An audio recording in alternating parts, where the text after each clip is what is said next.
Next on Currents News, cheers from advocates over news that New York's undocumented immigrants will soon be able to get a driver's license legally, and that's sparking a lot of pushback. As President Trump gets ready to kick off his re-election campaign, he's vowing that mass deportations of migrants are about to begin. More American troops are being deployed to the Middle East. They're going while tensions with Iran are rising.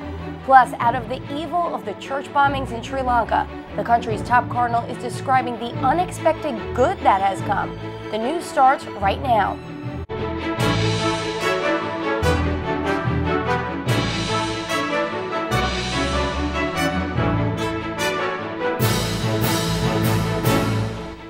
Good evening, I'm Michelle Powers. There's a lot of reaction tonight for and against New York's just approved law that will give drivers licenses to undocumented immigrants. Currents News' Emily Drewby reports the latest. Chants of joy erupted as the New York State Senate narrowly passed a measure allowing undocumented immigrants to obtain driver's licenses. Shortly after it passed Monday night, Governor Andrew Cuomo signed the bill into law and went on radio to admit there's a lot of passion on both sides. Driver's license is an issue that is very controversial in this state, second only to marijuana.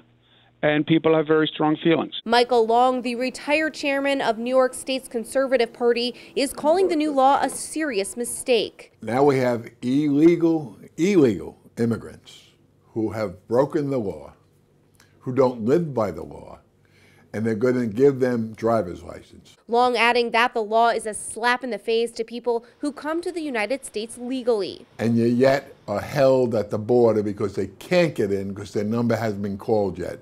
These people didn't wait for a number, they crossed illegally, and now they're being rewarded. Many are praising the law, arguing licensed drivers will make the roads safer and they will have insurance. Monsignor James Kelly and Princess Reynoso spend their days helping immigrants at St. Bridget Immigration Services in Brooklyn. They say the law will help a lot of people. The advantages are very, very valuable and necessary almost for most of them because they want to travel, they want to go to work. It seems so simple to us since we have it, but for people that don't have it, it's like a step closer to their green card. Adding it will allow undocumented people to buy cars legally, get into schools, and more. But Monsignor Kelly adds the law is not without questions. A main concern is that the federal government, particularly ICE, will gain access to personal information. They're going to be very concerned about immigration, knowing where they are and who they are. That's a reality. We run into that all the time. They're very scared of giving their names, giving their addresses. That was also a concern of many lawmakers, including Governor Cuomo. He wouldn't sign the bill until he got assurances that would not happen in New York. Michelle? So when will people be actually able to get these licenses? So Michelle, the law goes into effect in 180 days, which means we could start to see these licenses issued as early as December. All right, thank you, Emily. Governor Cuomo is saying there's not enough for him to get on board in support of a bill that would legalize prostitution in the state. Cuomo is telling Albany lawmakers he hasn't read the measure and he can't educate himself on the issue with only a few days left to the legislative session. President Trump is threatening to deport millions of immigrants who have entered the United States illegally. He's tweeting, next week ICE will begin the process of removing the millions of illegal aliens who have illicitly found their way into the United States. They will be removed as fast as they come in. Mexico, using their strong immigration laws, is doing a very good job of stopping people. In the Brooklyn Diocese, Catholic Migration Services is offering legal assistance to immigrants. They have two offices, one located on 191 Joralemon Street in Brooklyn Heights. The phone number there is 718-236-3000. The other office is on 4701 Queens Boulevard in Sunnyside. The number for that location is 347-472-3500. They're also online at catholicmigration.org. In less than a half hour, the president will kick off his 2020 re-election campaign in Florida, and the massive Democratic field is getting ready for the first of several presidential debates. Kristen Holmes reports the latest. In a different approach than this now famous 2015 escalator ride in Trump Tower, I am officially running for President of the United States. Tonight, President Trump will formally kick off his 2020 bid for re-election with a massive campaign rally in Orlando, Florida. Hundreds of people lining up outside the Amway Center days in advance, hoping to be one of the 20,000 people inside. Trump supporters don't get a chance really to be out in the open about their support of this president, so it's really nice to be with other people who think like you do. The campaign bracing for overflow, planning on airing the announcement outside on screens in what they're calling 45 Fest. Just down the street, protesters. Earlier in the day, a new 2020 poll in Florida with bad news for the president. Former Vice President Joe Biden preliminarily leading Trump 50% to 41%. And if I'm your nominee, winning Georgia, North Carolina, South Carolina, believe it or not, and I believe we can win Texas and Florida. The Quinnipiac University poll also showing several other Democratic candidates with an edge over the president, including Bernie Sanders, Elizabeth Warren, Kamala Harris, and Beto O'Rourke. Next week, these candidates will have a chance to sway voters in the Sunshine State at the first Democratic debate in Miami. Kristen Holmes, Currents News. President Trump is naming a new man to run the Pentagon. Acting Defense Secretary Patrick Shanahan is pulling his name from consideration to head the U.S. military. The move is taking place after published reports outlined a series of alleged domestic violence incidents within his family. The president said Army Secretary Mark Esper will be named as the new acting defense secretary. As tensions with Iran are red hot, Secretary of State Mike Pompeo is trying to cool things off a bit.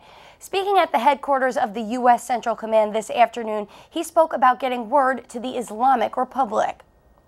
We have been engaged in many messages, even this moment right here, communicating to Iran that we are there to deter aggression. President Trump does not want war, and we will continue to communicate that message while doing the things that are necessary to protect American interests in the region. And one of those things is sending additional U.S. troops to the region. John Lawrence reports the latest on that development. As tensions with Iran grow, the United States prepares to send 1,000 troops and resources to the Mideast. We should not yield to nuclear extortion by the Iranian regime. The Pentagon releasing new images to back its claim that Iran was responsible for last week's attack in the Gulf of Oman. The U.S. also says the boat crew removed an unexploded mine from the hull of a tanker. Iran denies involvement in the attack. But an official there has also said they're focused on boosting enrichment of low-grade uranium and will soon pass the limit of what it's allowed to stockpile per a 2015 deal abandoned by President Trump. It's very funny that the United States and this administration, which has characterized the JCPOA as the worst agreement in the history, now they are expecting that Iran would be fully committed with this agreement. We are unfortunately not surprised by the Iranian announcement. As we've talked quite a bit from this podium, this is a pattern of 40 years of behavior. It's consistent with how the Iranian regime behaves. In the meantime, international officials are calling for maximum restraint. Unfortunately, we are heading towards a confrontation, which is very serious for everybody in the region. I'm John Lawrence reporting. A strong earthquake rocking Japan this morning, sparking a tsunami warning. The alarm sounding after a 6.8 tremor moved the earth in the northern parts of Japan. The alert has been lifted, and at this hour, there are no reports of serious injuries or damage. A brutal heat wave in India has killed at least 83 people. Hundreds have been taken to hospitals and treated for heat stroke. The temperature in the eastern part of the country has been above 105 degrees for days. Schools will be closed until next week. California's bishops are putting out a new action plan on caring for the environment. They're calling for a statewide ecological conversion in a major pastoral letter that's timed to mark the 4th anniversary of Laudato Si, the Pope's landmark encyclical on the environment. Some top recommendations that California bishops are making: consider energy consumption when buying an appliance, car, or home. transition away from a fossil-based economy, and teach the Pope's Laudato Si encyclical. The national correspondent for The Tablet and Crux, Christopher White, is reporting on what the California bishops are doing. He joins us now. Christopher, tell us more about this pastoral letter. What does it say about the current environmental crisis in California and beyond there? Well, it really sort of offers a sweeping overview of the landscape of California, saying there are oceans and there are mountains and there are deserts, and all of it is at great risk if we don't heed the Pope's words in Laudato Si to sort of combat this environmental degradation. It gets really specific, and it says, you know, just last year we had wildfires that killed over 100 people and sort of swept through nearly 2 million acres, and said, this isn't normal, and we have an opportunity to change that. Will we do that? Right, and we just spoke about the action items the bishops are recommending, but who are they exactly directed towards? So the pastoral statement really has sections geared toward every audience imaginable. It says, you know, for artists out there, think about ways in which you can show the world the beauty of California. For business people, think about ways in which you can enact energy efficient policies. For families, you know, teach your children about and care for the creation, and offer catechism, sort of lifting up the Pope's encyclical. So it's been 4 years since that encyclical was issued. What have been some of the reactions that we've seen by the U.S. Church? Well, this is certainly the most significant step sort of to lift up Laudato Si for a broader audience.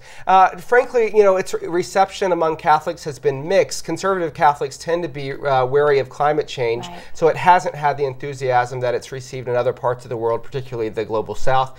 But, you know, we've seen this initiative. We've seen the initiative of a very similar letter being released in Minnesota. So I think there's a hope that we'll see more of that. Yeah, and do you think other bishops are likely to follow? Yeah, so this came from the State's Catholic Conference, which is sort of the direct public policy arm of the California bishops, and I think that's a model we may see going forward. All right, Chris, thanks so much. Thanks, Michelle. Egypt state media is reporting that ousted President Mohamed Morsi died from a heart attack after he collapsed in a Cairo courtroom. Morsi was on trial for espionage when he died yesterday. He had been a top figure in the now banned Muslim Brotherhood movement. The group is calling his death a, quote, full-fledged murder, and they're demanding an investigation. Morsi had been in custody since the Egyptian military ousted him from his office after mass protests in 2013. There's a lot more news headed your way. It's the teachers against the priests, scholars versus scholars, all to celebrate Catholic education. I'm Tim Harfman. I'll have the highlights from MCU Park in Coney Island coming up. There's a surge in religion after terrorists failed to crush the faith in Sri Lanka. And tomorrow, Monsignor Bernard Quinn on the road to sainthood. We will have a special assignment report on the findings of the diocesan investigation into the canonization cause of a very special Brooklyn priest who devoted his life to combating racism in the borough and beyond. That's tomorrow night on Currents News. Do you have a story idea or want to share a tip? Email us at newstips@desalesmedia.org or call our 24-hour number 718-517-3122. We'll be right back.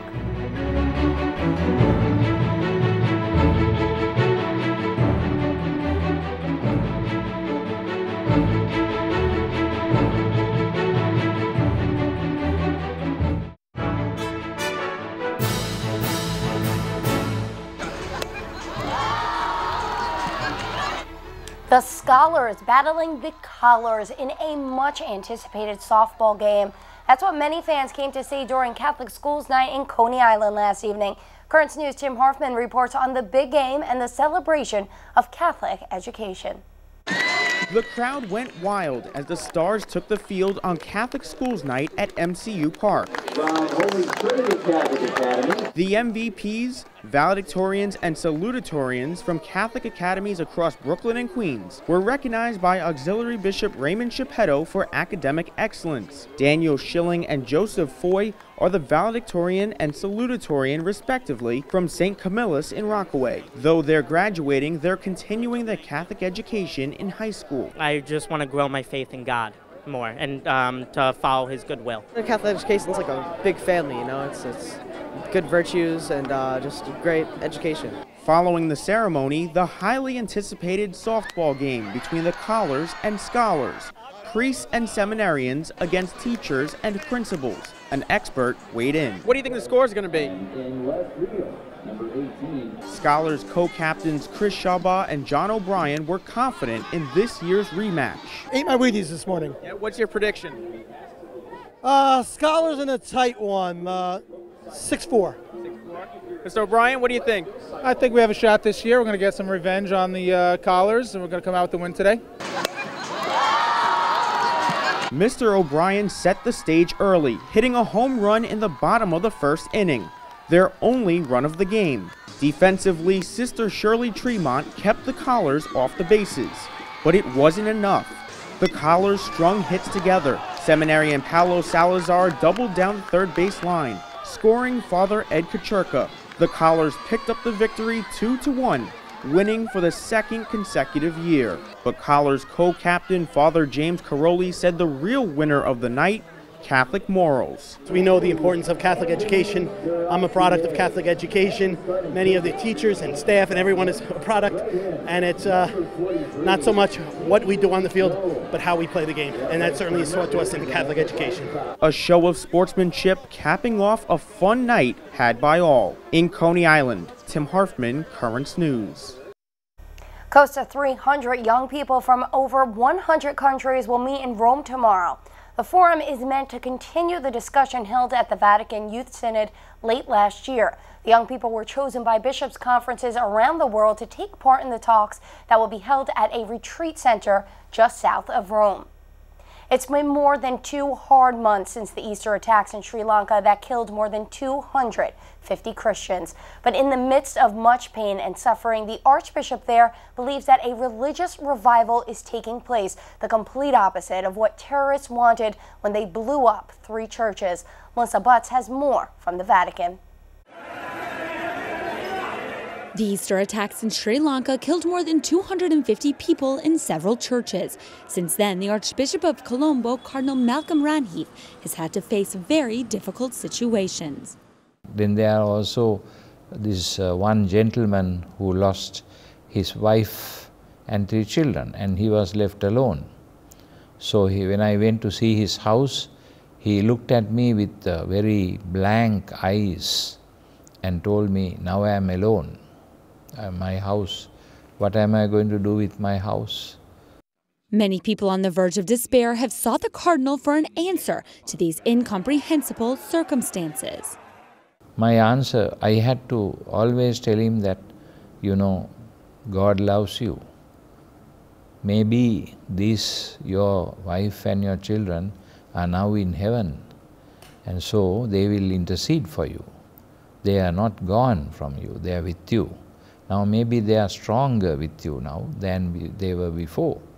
After being confronted with the cruelty of these terrorists, the Cardinal is moved by the attitude and response of these victims. I find that people have become more religious, more thinking. Why? So they seem to have some kind of a very, a positive effect also seems to have taken place in the middle of all the crying, all the pain and all the suffering. In addition to words of consolation, the Cardinal demands justice and forcefulness against those who promote radical Islamism. In the meantime, he's working to restore normalcy to the communities. These past days, a team from the Pontifical Foundation Aid to the Church in Need has also visited the Cardinal in Sri Lanka. They want to show their closeness to Christians there during these difficult weeks and assess what more can be done to help the Christian community in the country get back on their feet again. Melissa Butts, Currents News. The head of the Toronto Catholic TV network Salt and Light Media has resigned. Father Thomas Rosica, the founding CEO, has faced several allegations of plagiarism in his lectures, blog posts, and newspaper articles since last February. Though at first Father Rosica denied that he ever willfully took someone's work, he later admitted that he failed to properly cite his sources and apologized. He had been on sabbatical since March for rest and renewal. For the first time in modern history, the world's population will virtually stop growing by the year 2100. That's according to a new study by the Pew Research Center. They found growth will be almost non-existent by the next century because fertility rates are falling around the globe. For the United States, the main source of population growth is expected to be migration. Still to come on Currents News, a beautiful garden filled with more than 1,000 specimens of a favorite flower, and the woman who could be the oldest new citizen in Miami. And The Tablet has a brand new page called Our Diocesan Family, where you can share your pictures of recent baptisms, Holy Communions, confirmations, marriage, all of the joyous sacraments. For more details and to submit your photos, go to thetablet.org/Our Diocesan Family. Your picture may be published in an upcoming issue of the newspaper. We'll be right back.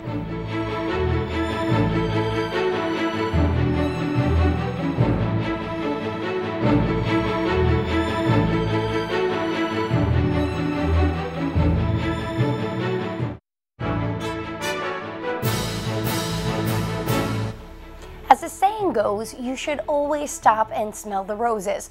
Well, that is especially true for a garden in Rome whose beauty is matched by its historical significance. Sean Richardson tells us more about it.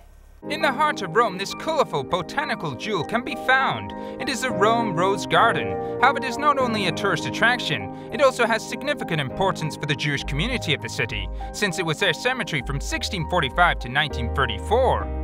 Il Roseto Comunale di Roma è un punto di incontro tra... The Rome Rose Garden is a meeting point between history and botany. It contains a collection of 1,100 specimens of roses. However, it also contains a lot of history, as does almost every other place in Rome. For 300 years, it was the cemetery of the Roman Jewish community, the oldest such community in the whole West. In 1934, the mayor of Rome, Francesco Boncampagni, asked the Jewish community to relocate the cemetery to another location. Additionally, during the Second World War, the Rose Garden near the Vatican had been destroyed. In 1950, the Jewish community agreed to move, but only on one condition. Gli ebrei acconsentirono, voleva dire dare una nobile... The Jews consented. They wanted to give a noble send-off to an area that was so sacred to them. They asked for Moses' tablets to be displayed there to mark this ancient sacred place for them. In order not to forget the strong connection between Rome and the Jewish community, small paths were made in the garden in the shape of the menorah, the seven-armed Hebrew candelabra. Each year, the garden holds a contest to reward the most beautiful and original rose. Although it may simple, it really isn't. Growing a new type of rose is a process that can last more than 15 years. In this immense garden, visitors can find peculiar roses with a smell of incense, green apple, and even damask rose. These are used to make the world's most expensive perfumes. Roses produce some of the best perfume. It is like a precious gem, as so many expensive perfumes are made with roses. The essence of the rose has a very high market value. To make just 1 gram, you need more than 2 pounds of petals. It is a dream place which unites history and botany, in addition to a high dose of romanticism. In Rome, Sean Richardson, Currents News. Finally tonight, 103-year-old Andrea Joseph is celebrating a new life milestone. She is now a U.S. citizen. Andrea was born in Haiti in 1915 and came to the United States only 15 years ago. Now she proudly sits next to her daughter, granddaughter, and great-grandnephew holding her citizenship certificate. The family translated for Miss Joseph.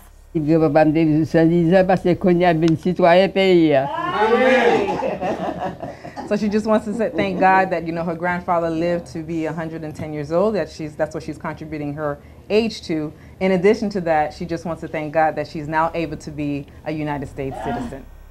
Mildred, who translated, is also saying she believes her grandmom could now be the oldest U.S. citizen in their North Miami neighborhood. That is Currents News. I'm Michelle Powers. Thank you for joining us because we are putting your faith in the news. Hope to see you again next time.